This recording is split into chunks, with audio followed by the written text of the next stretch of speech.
Hello everyone, traditional vibes YT channel కి స్వాగతం. చాలా రోజులైంది కదండి వీడియో అన్ని చేసి. కాస్త ఆరోగ్యపరంగా బాలేదండి, అందుకే లేట్ అయింది.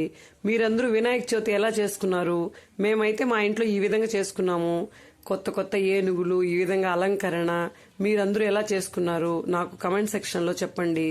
మీకు నా ఛానల్ నచ్చినట్టయితే లైక్ చేయండి, సబ్స్క్రైబ్ చేయండి. ఈ విధంగా ఎప్పుడు మా ఇంటి ఆనవాయితీ అండి, వినాయకుడిని మట్టితోనే తీసుకొని వస్తాం. ఎప్పుడు కలర్ అన్ని తీసుకురాము.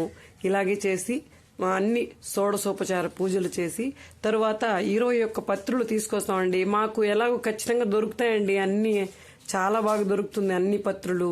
మీకు అన్ని పత్రులు దొరుకుతాయా? మాకైతే ఈ విధంగా అన్ని పత్రులతో, గరిక అన్నిటికైనా ముఖ్యమైనది గరిక, అర్కపత్రము, జిల్లేడు పువ్వులు, జిల్లేడు ఆకులు ఉన్నాయి కదండి, 21 ఆకులు. అవన్నీ కలిపి తీసుకొని వచ్చి మా ఇంట్లో కుదిరినన్ని ప్రసాదాలు. ఇది మా అమ్మ వాళ్ళ ఇంటి వినాయకుడు అండి. ఈయన ఎలా ఉన్నాడో కూడా చెప్పండి. ఇది మా వినాయకుడు. మేము ఎప్పుడు మట్టితోనే చేస్తామండి. ఈ విధంగా ఏనుగులతో అలంకరించి, ఇది నందివర్ధనం పువ్వులండి, వీటితో ఈ విధంగా అలంకరణ చేస్తాను ఎప్పుడు. అది నాకు ఇష్టం అలా చేయటం. మీ అందరూ కూడా ఇలానే చేసుకుంటారా? మా ఇంట్లో ఎప్పుడు వినాయక చవితి కానీ వరలక్ష్మి వ్రతం అన్నీ నేను మీకు ఈ మధ్యకాలంలో పెడుతూ ఉన్నాను కదండి. కుడుములు, ఉండ్రాళ్ళు, తర్వాత పూర్ణం బూరెలు అవన్నీ చేసి మా ఇంట్లో వినాయకుడికి ఈ విధంగా పూజ చేస్తామండి. మీరందరూ అయితే ఎలా జరుపుకున్నారు? మా ఇంట్లో పూజ అయితే ఈ విధంగా చాలా బాగా జరిగిందండి. మీకు నచ్చినట్లయితే నాకు ఛానల్ని లైక్ చేయండి, సబ్స్క్రైబ్ చేయండి. Thank you friends, thank you.